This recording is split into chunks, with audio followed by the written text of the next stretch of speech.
बिहार के नेता प्रतिपक्ष तेजस्वी यादव यूरोप की छुट्टी मनाकर वापस आ चुके हैं और अब इस हफ्ते से वो पूरी तरह एक्टिव हो जाएंगे। विधानसभा चुनाव में करारी हार के बाद अब वो किस नए प्लान के साथ वापसी कर रहे हैं, यह जानना बेहद दिलचस्प होगा। चर्चा है कि तेजस्वी ताबड़तोड़ कई फैसले ले सकते हैं। सबसे बड़ा फैसला यह हो सकता है कि मंगनी लाल मंडल को प्रदेश अध्यक्ष के पद से तेजस्वी हटा सकते हैं। अब सवाल उठता है कि तेजस्वी यादव यह फैसला क्यों लेंगे। इसके साथ ही पार्टी ने 400 से ज्यादा भीतरघातियों की पहचान कर ली है। सवाल यह भी है कि इन सभी पर क्या कार्रवाई होगी और कब होगी। चलिए आज की इस स्पेशल रिपोर्ट में विस्तार से जानते हैं आरजेडी का पूरा नया एक्शन प्लान। तेजस्वी यादव की आगे की क्या है रणनीति। तो देखिए, तेजस्वी यादव यूरोप में कुछ दिनों की छुट्टी बिताकर भारत लौट आए हैं और अब वो एक बार फिर से पूरी तरह से राजनीति में एक्टिव होने जा रहे हैं। इस हफ्ते से उनकी बैठकों का सिलसिला शुरू हो जाएगा और सबसे पहली अहम बैठक होगी पटना में, जहां पार्टी के सभी बड़े फैसले लिए जाएंगे।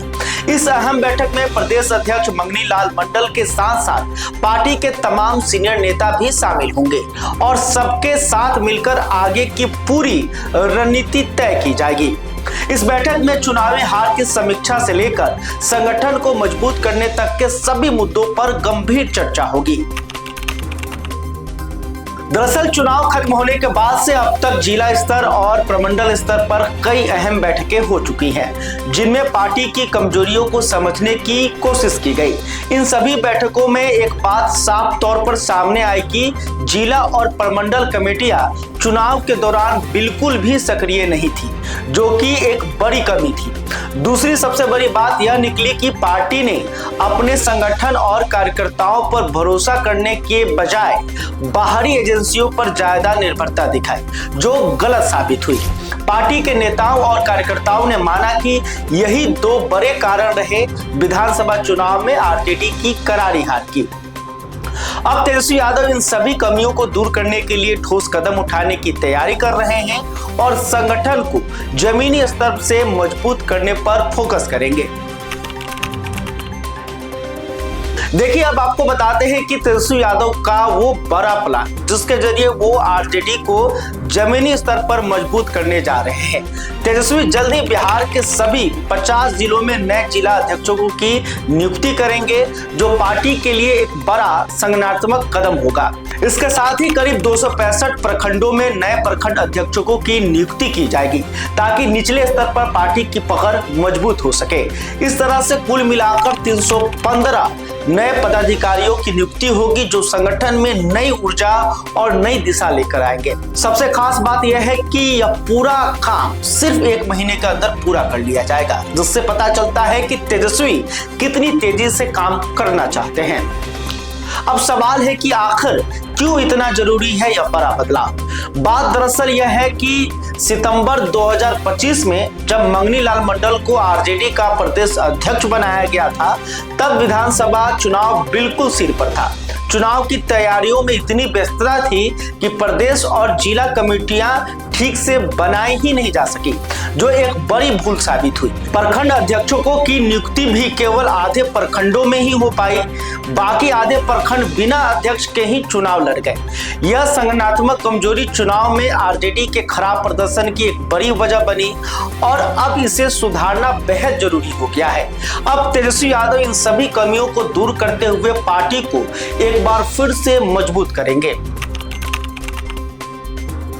अब आते हैं सबसे बड़ी और सबसे चर्चित खबर पर, और वो है कि आरजेडी के वर्तमान प्रदेश अध्यक्ष मंगनी लाल मंडल को हटाया जा सकता है। जी हां, पार्टी में इस बात की जोरदार चर्चा चल रही है कि प्रदेश अध्यक्ष की कुर्सी पर जल्द ही बड़ा बदलाव देखने को मिल सकता है।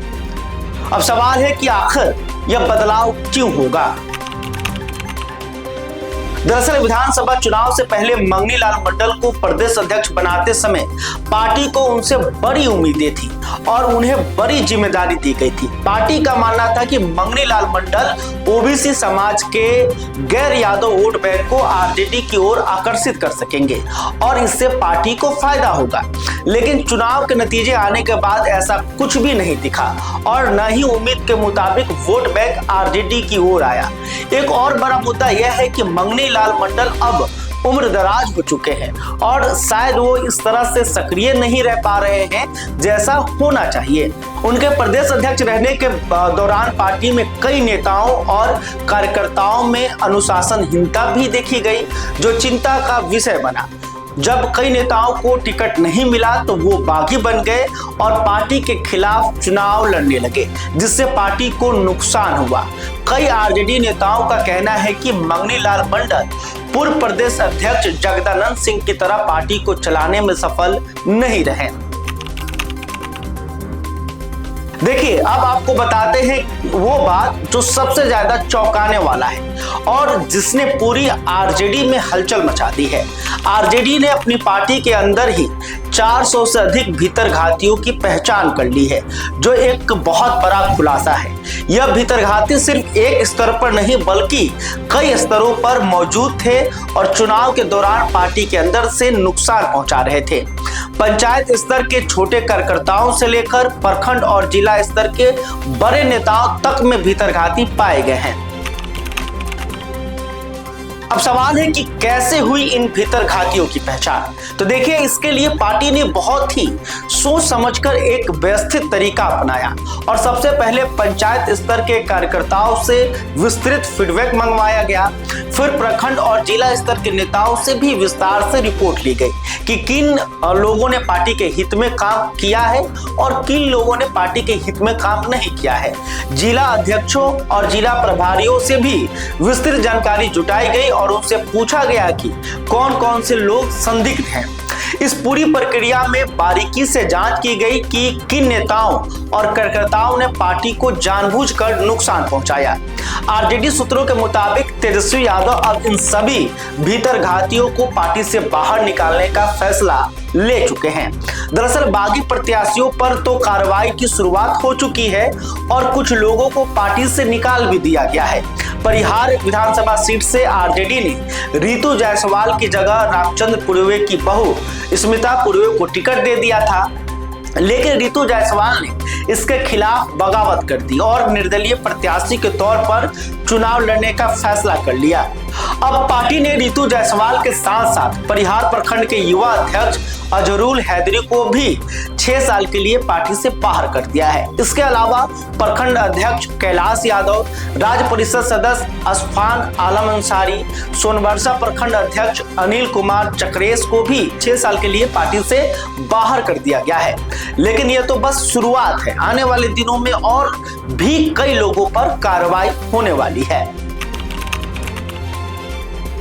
अब बात करते हैं मकर संक्रांति के त्योहार की, जो 14 जनवरी को पड़ने वाला है और आरजेडी के लिए बहुत खास होता है। हर साल मकर संक्रांति के दिन राबड़ी देवी के आवास पर एक भव्य चूड़ा दही का भोज आयोजित किया जाता है और इस दिन बिहार के कोने कोने से आरजेडी के हजारों नेता और कार्यकर्ता लालू राबड़ी के आवास पर जुटते हैं और एक तरह से यह पार्टी की ताकत प्रदर्शन होता है। लेकिन इस बार भोज का आयोजन होगा या नहीं, यह अहम फैसला तेजस्वी यादव ही लेंगे, क्योंकि कुछ खास परिस्थितियां हैं, जैसे कि इस समय लालू प्रसाद यादव दिल्ली में है और वो अपनी सेहत का ख्याल रख रहे हैं। हाल ही में उनकी आंख का ऑपरेशन हुआ था और वो ऑपरेशन के बाद स्वस्थ लाभ ले रहे हैं। हालांकि खबरों के मुताबिक मकर संक्रांति के मौके पर लालू प्रसाद के पटना लौटने की काफी संभावना है। अगर वो पटना आते हैं तो फिर चूड़ा दही भोज का आयोजन हो सकता है, वरना इस साल शायद यह आयोजन नहीं हो। इसके अलावा लालू यादव की बड़ी बेटी डॉक्टर मीसा भारती भी मकर संक्रांति पर पटना आ सकती हैं। अब सबसे अहम बात यह है कि तेजस्वी यादव मकर संक्रांति के बाद बिहार के विभिन्न जिलों में एक बड़ी यात्रा पर निकलने की तैयारी कर रहे हैं। फिलहाल बिहार में बहुत ज्यादा ठंड पड़ रही है और मौसम यात्रा के लिए अनुकूल नहीं है।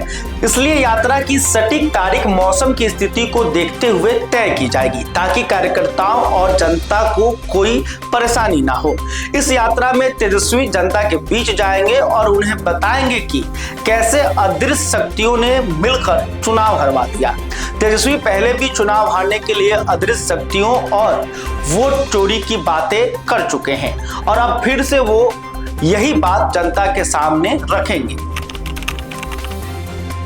यहां आपको याद दिला दें कि 2020 के विधानसभा चुनाव में जब तेजस्वी यादव सरकार बनाने में नाकाम रहे थे, तब उन्होंने एक धन्यवाद यात्रा निकाली थी। उस यात्रा में उन्होंने बिहार के कई जिलों का दौरा किया था और जनता का धन्यवाद किया था कि उन्होंने आरजेडी को भरपूर समर्थन दिया।